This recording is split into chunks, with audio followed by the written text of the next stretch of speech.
Bande konanga na pesi bino mbote na kombo na Yesu Masia waza mokonzi kati na bomoi na biso esengo mingi kozala susu liboso na bino na ntango oyo toza lelo le 14 juillet 2022 et ezali jour férié en France et particularité ya mokolo yango lelo eza moi pe makasi moi makasi awa tobengaka yango canicule.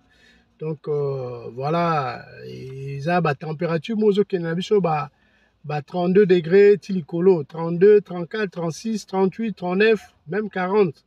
Et ils ont ça pensa passer moto. Je me rappelle encore en 2003, si j'ai encore bonne mémoire, en tout cas, et marqué plus de 10 000 personnes, bah qui mingi na canicule voilà. Donc yango et c'est la besoin de la précaution, yango na memeli bino moi quelques conseils quand même pour to yokango lolengi nini to se protéger contre tant autre sukozana yango. Donc les biso normalement une semaine et ça pour une semaine et bandaki déjà il y a 2 jours ba bila biso une semaine tu péter sur komata.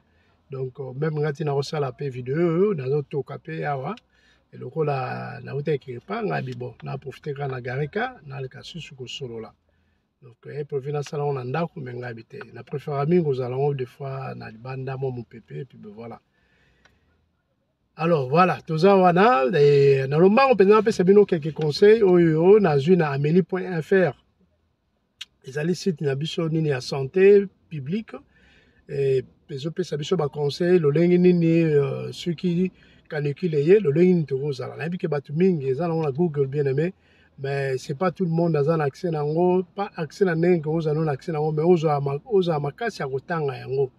Et alors, monnaie, tant on a monnaie qui a habité, pourquoi pas na pourtant quand même, et pas na bande copé, bah yeba situation d'engenini, il y a canicule qu'on gérer yango.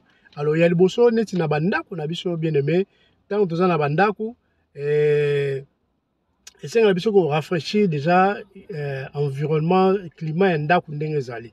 Et esengeli okanga ba voler na yo ba voler okitisi yango ba rideau pe obendi yango comme ça et ko éviter moi ekota malamo ko fungola penza yango te kanga nde okangiti ozelele ba butu tango mulile bando kita ce n'est qu'à ce moment là tango fraîcheur bando kokota voilà nde ko fungola yango.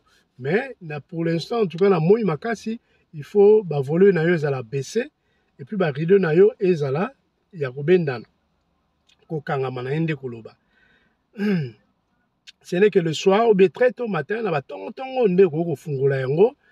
moi fraîcheur on est au côté puisque faut et mon pépé côté rapé pour bimak ou et on a ndo meko ko fungola moke pour na tongo moi fraîcheur ezali pe na butu le la pe fraîcheur ezali et mo ko fungola mais ba voler na yo et puis ben mo ba rideau mo moke pour na moi fraîcheur on écoute. Alors, si on a un système à climatisation, qu'est-ce qu'il faut faire? Système à climatisation, il faut avoir thermostat au réglant en dessus à 5 degrés. Comme ça, au moins, que mon pépé est dans la carte et la malam. Donc, voilà, il faut quitter ça en dessous, dans à 5 degrés. Alors, ceux qui ont utilisé le ventilateur, par exemple, le ventilateur, on va utiliser un caca, ceux qui, en tout cas, ils ont il y a 32 degrés. Et ça la plus de. Donc, il faut ça moins de 32 degrés, pas plus. Si vous avez moins de 32 degrés, ça ne vaudra pas la peine puisque sous moto makasi na katiandaku. Donc, c'est mieux au nos ventilateurs que au ventilateur en détail qui sous moto makasi. Alors, Luka pe ozala mingi na place ya pio. Par exemple, ceux qui na chambre, ozana esika moko bien chambre moko eza plus na pio koleka et bien vanda na chambre wana ezala mieux que ovanda na ba chambre susu moto ezali. Donc puisque na ba chambre moko to musu mona chambre ozala mo pio to na ba chambre ndenge wana chambre ozala mo pio koleka. Vana wana moi temps wana mo muke ko passer et ça le moi bien ozomona. Alors ce que vous avez ndako donc de lobi que Luka oza na esika moko pio na bien même ata na libanda ndako na yo luki place moko mo pio ko vana ope et ça lo bien ozomona juste ka ko éviter kaka libanda. Alors ce qui par exemple la possibilité zate pour na rafraîchir na pas possibilité dans zone baké ba climatisation zate ventilateur beta musuno misombite. Alors eloko ko sala et ça mieux au bitan au bimi on souvent au bimi mais ko bima on la place mo reçu aucun net na ba centre centre commerciaux donc kunande okei oluki ba place oyo oyebike kozwa nini ba magasin ozokota kota na magasin oza na ba climatisation ozo passer moi temps otala tala ce pour sombo sombi na sala cinéma pe eza bien oleki na yo wana donc chaque jour ozozwa moi temps na yo mpo nini parce que nzoto emesanaka même na moi fraîcheur wana mpona kose protéger contre ba chaleur ya makasi oyo eza kobeta biso donc oyosala mpe fo tozwaka douche na biso kosukolaka vraiment ata 2 fois s'il faut na bamoma neti kolala osukoli avant lala mai ekoti mpe na nzoto comme ça olala no malamu ozomona même na batongo wana mpe mosusu bakenda mpe mosalaka ndenge wana mais c'est mieux osukoli ntango osukoli mais luka nde mai oyo eza mwa ya pio mai ya moto te mais oyo eza mwa pio wana ekoti na nzoto omonaka journée mobimba ozalaka bien kotoka mais ozalaka même moins bien. Encore un autre élément okoki koutiliser mpe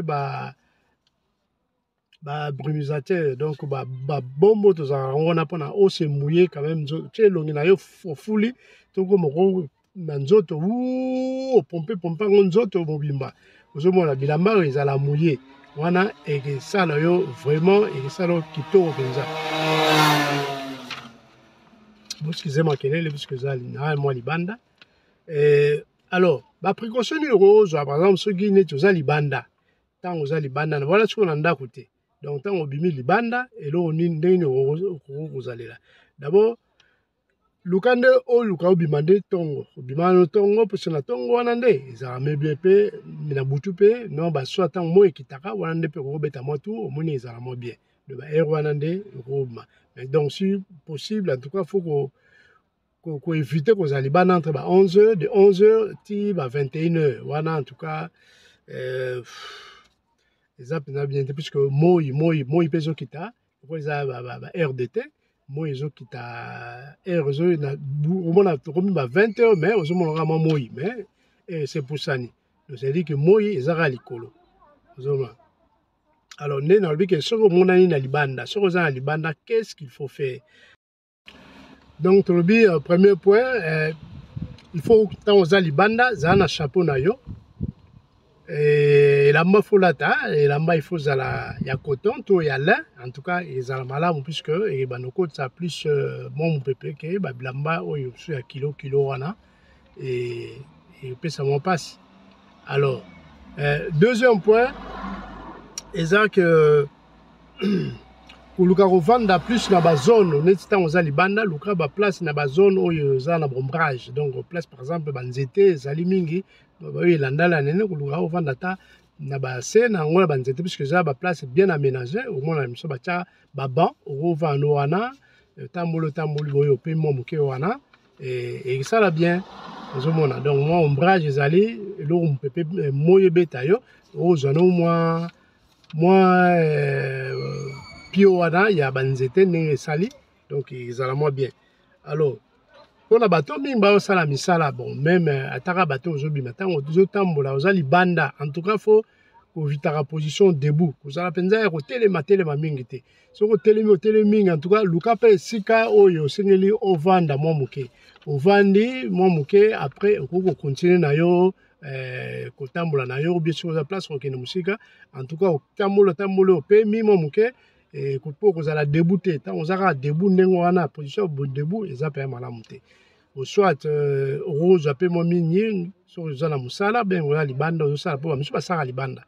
Alors soki mwa ntango ekoki luka nde ovanda mwa mingi ata ne fût que quelques minutes eloko osala plus donc ozo équilibré quand même osali oke mpe mwa moke omeli mpe mwa bon makambo ya komela ntango lobango nde après ozwi mpe makolo omeki kosebisa mpe makolo na yo donc osali mwa physique bagenou osala ngo ya ressort donc ozobenda ozokitsaka ndenge wana mpo makolo esadapte donc voilà.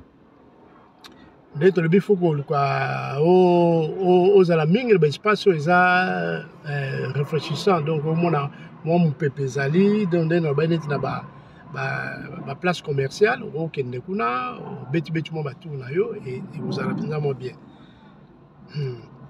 Alors sikoyo il faut koluka koéviter déshydratation, c'est-à-dire que kokoma na niveau ya critique te oyo esengaki bamema na hôpital mpo nini mai na nzoto eza te ozangi mai, donc c'est-à-dire que ezosenga biso tomelaka normalement 1,5 à 2 litres par jour na motu. En tout cas il faut tomelaka yango mingi mai, il faut tomela mingi, donc donc bidon oyo toyebi ke mpasi tosomba yango na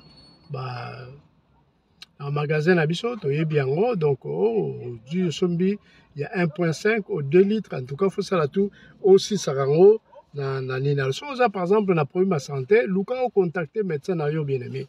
Contacter médecin na yo ayebisa yo lo leni rose la neni romele la mai neni rosala pour ozanaka ya muta maladie, donc tout na médecin na yo pour ba maladie monsieur senga omela mai mingi te neni faut ça là, donc surtout pour na basi ya bazemi pe c'est très important. En tout cas, essayez un peu de contacter vos médecins, bah expliquer bino lo lenge nini roy kozalela pour na temps oyo ya canicule tout ça repasser nango, c'est très important bien aimé.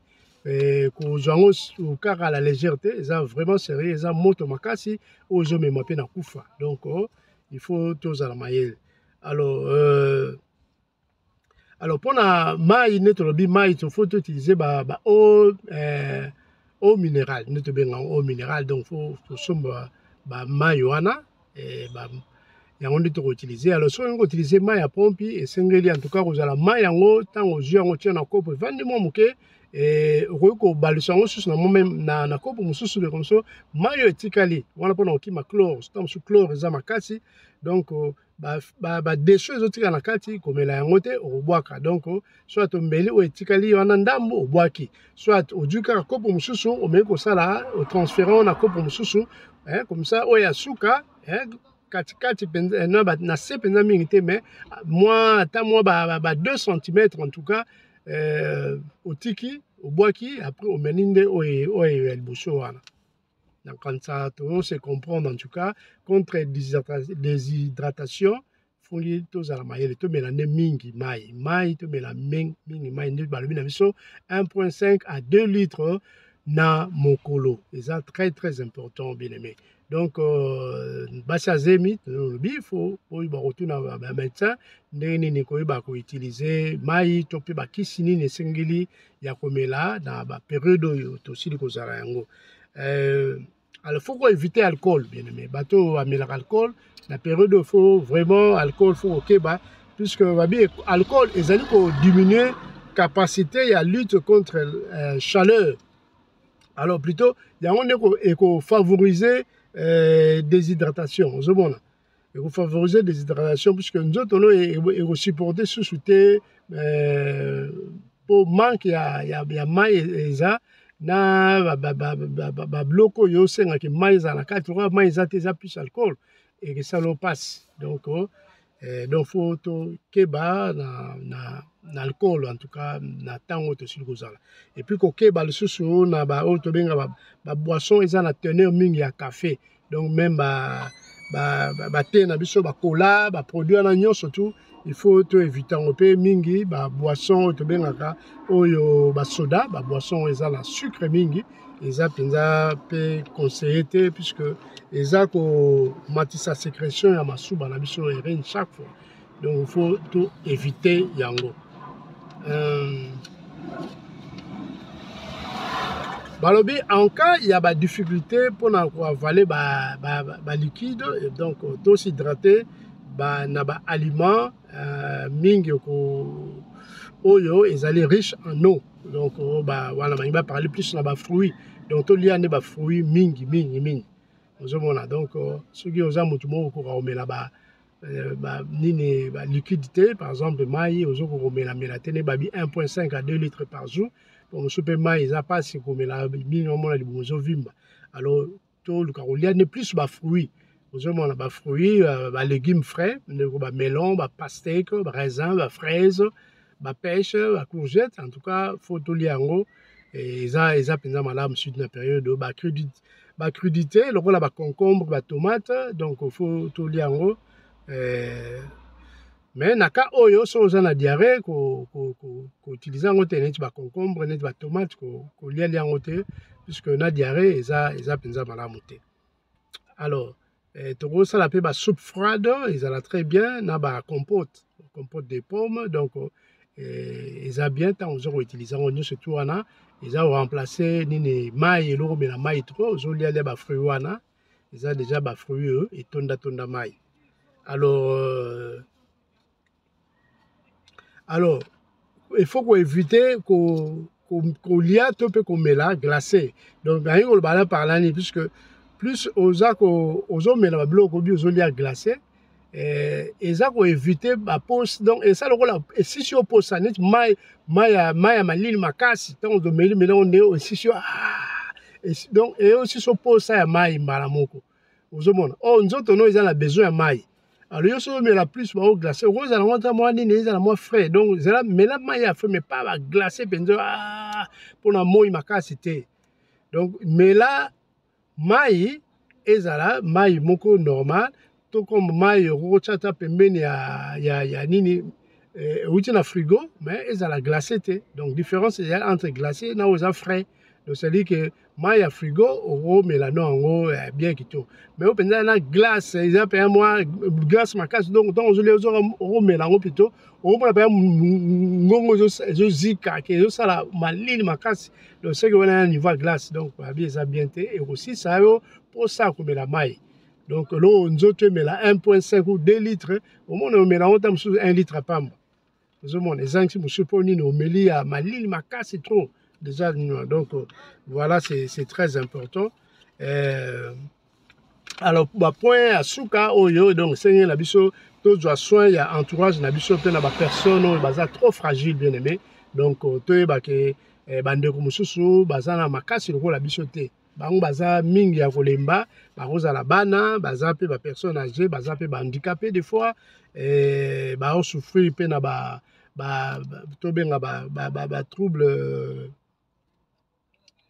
trouble mental. Donc il faut aider batuana baza le la biso peut-être tout ça vraiment nous bien donc faut to aider bango soit net pour aider bango to ko somba ta moi biloko s'il faut ko ba couper ça pas na bango même ata ba sengité bien aimé to ko somba moi biloko moi ba fruit wana net lobi ba mai to ko ngene ko tikela bango soko yebi atamso a voisin o meko beta ta poto a apporter quelque chose et puis tout na mingi ba nouvelle na bango ba voisin to ba famille na biso ko solo là ni situation boni boza bien ozomona ne fût que chaque jour moi contact eza kozala et ko pesa quand même alarme.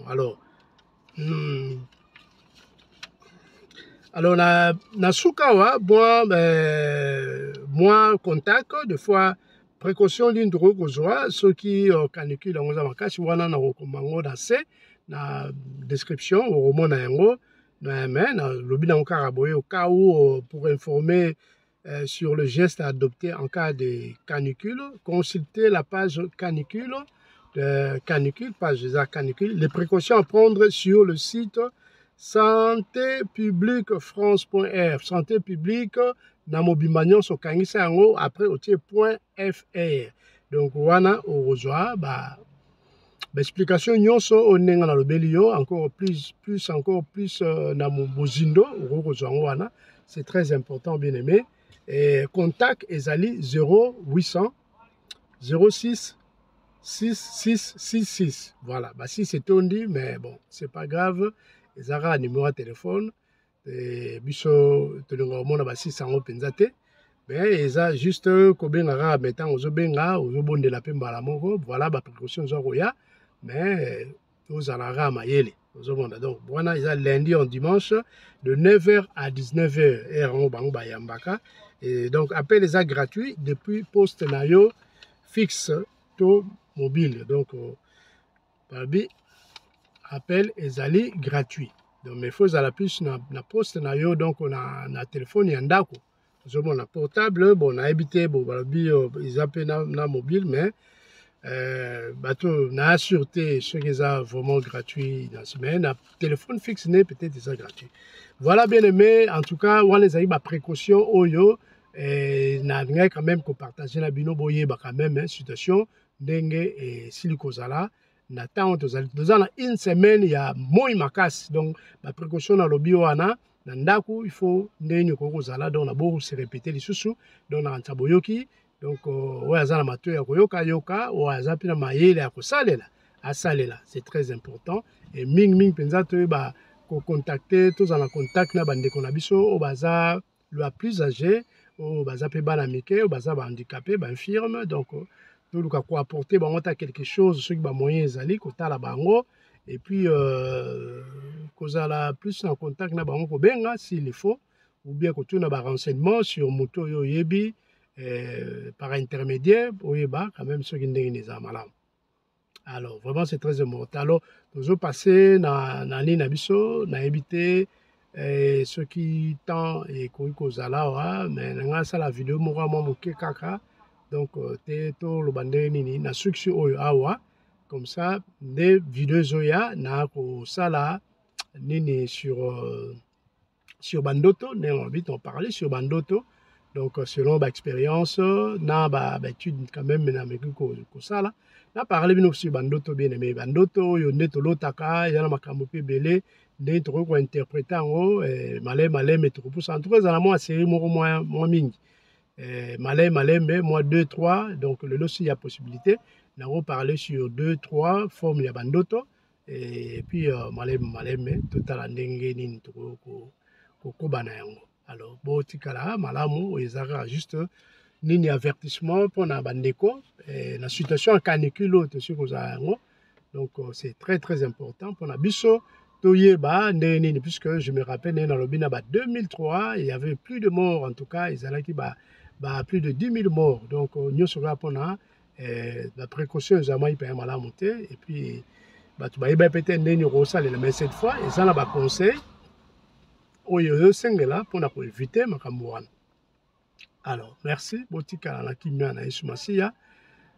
Bozala toujours branché. Et voilà, yo aussi li kozala nano abonné te. Zala abonné oyo ka makambo kitoko ici kozala kati na chaîne na biso yo Esprit Consolateur Télévision. Ils a très bien aimé et vraiment vous allez toujours vraiment informé. Malamu oyeba makambo nene eza kokende makambo nzambe pe oyeba Bible toujours ko traduire Bible na lingala, ils a très bien. Souvent, quand même la voiture, partout où on est au Tché, écouteur na yo, oza koyoka et que souvent bien aimé, quand la Bible est malamu, des fois il reftant ya boyo ozo boite mais tant ozo yoka, on va nous comprendre encore plus. Ya on ozo sala yango pe na ba terme surtout ozo ko proposer bino, net par exemple la prière et ses facettes et c'est encore bien. Et bablo que belé zalito parler encore sur ma proverbe ya biso ya mboka ya nini donc ils ont un programme na obongisa to parler mieux surtout un poto zo mayele zo mona to ba npe ko sosol sango proverbe ndenge za wana mais ils na kati na mozindo ndenge Christ abanoko solola na ba parabole bien aimé au mona parabole mais ils na mabomba mina yango tout compé solo lokola proverbe ils rappellent na mabomba mina yango donc ils na proverbe surtout lobi yango ça peut interprétation comme ça on recevoir et bien on me rappelle ça pas bande kotala awa ne to lobaki e rolo ba pe bokolo ba boy e zala mala bien aimé to sala ndengwana po bana nzambe to kolaka to yebi mingi te na mwa ndambu nde to zokola Bible la mission dans Osée 3:6 par le Bible mon peuple périt par manque de connaissances. Connaissance en ozara ya Bible te oui. Bible tsengi to tanga en chaque fois mais ils appellent ba sujet mususu oto ya mukili awa ifungale to yebaka yango. Ozomona to comprendre makambo ndenge ni ezali. Bible nous enseigne beaucoup mais ezana ba makambo mususu ya mukili faut yeba yango pona to zara bazoba te to se défendaka. Très bien. Ozomona mais le oisa plus principal c'est la Bible bien aimé. Donc il ne tombe pas mais Bible n'est salé nzela na biso ya onto me ko tchango pe na lingala pour batu ba yokaka bo yokaka bien aimé zorata ne fiche kata 20 minutes 10 minutes oyo kaka ngo ozotala musala ozosala ozomona batango bazako ondire otala pena ba vue et zo pena muke donc batango bazotala ngo ta Bible ngo te mais lokola ezaki mission ya Nzambe avec to sala yango ben voilà to sala yango et toyebi ke Molimo Santo akotouche mitema bato po te bana Nzambe bayokaka bayeba Bible na biso lo ndenge nini ezaleli to se défendre lo ndenge Christ ase défendaki liboso na monguna oyo angai kotente ye après jeûne ya 40 jours et nuit. Alléluia. Bon, kimia na yesu ezala na bino naye kosenga na suka en tout cas merci na bino baabonné nyonso nazwa mpenza te akoyeba koremercie bino te mais en tout cas na koremercie bino nyonso même ceux qui écoutent encore en français, je ferai encore une autre vidéo en français. Donc, je vous remercierai tous pour votre soutien, en tout cas, dans le cadre de Esprit Consolateur de télévision, Oyo, sans bino, en tout cas, moi, tout ça, la moussa les athées. En tout cas, merci. D'ici là, donc, comme on a 500 abonnés, ils ont encore elokmo malamu, malay malembe. Plus na biso eza elengo na biso ezali batu nde bayoka maloba na Nzambe. Ozomona tozokende makambo ba vue te mais pour ça na biso ezali batu mingi nde bayoka maloba oyo. Yango ntango mutu moko asabone ezalaka malamu mpe saka biso esengo po toyebi ke en tout cas akozala plus connecté na makambo to bandoloba. Allez, kimia na Yesu ezala bino. Na kombo na Yesu Masiya bozala na kimia na bandako na bino. Amen.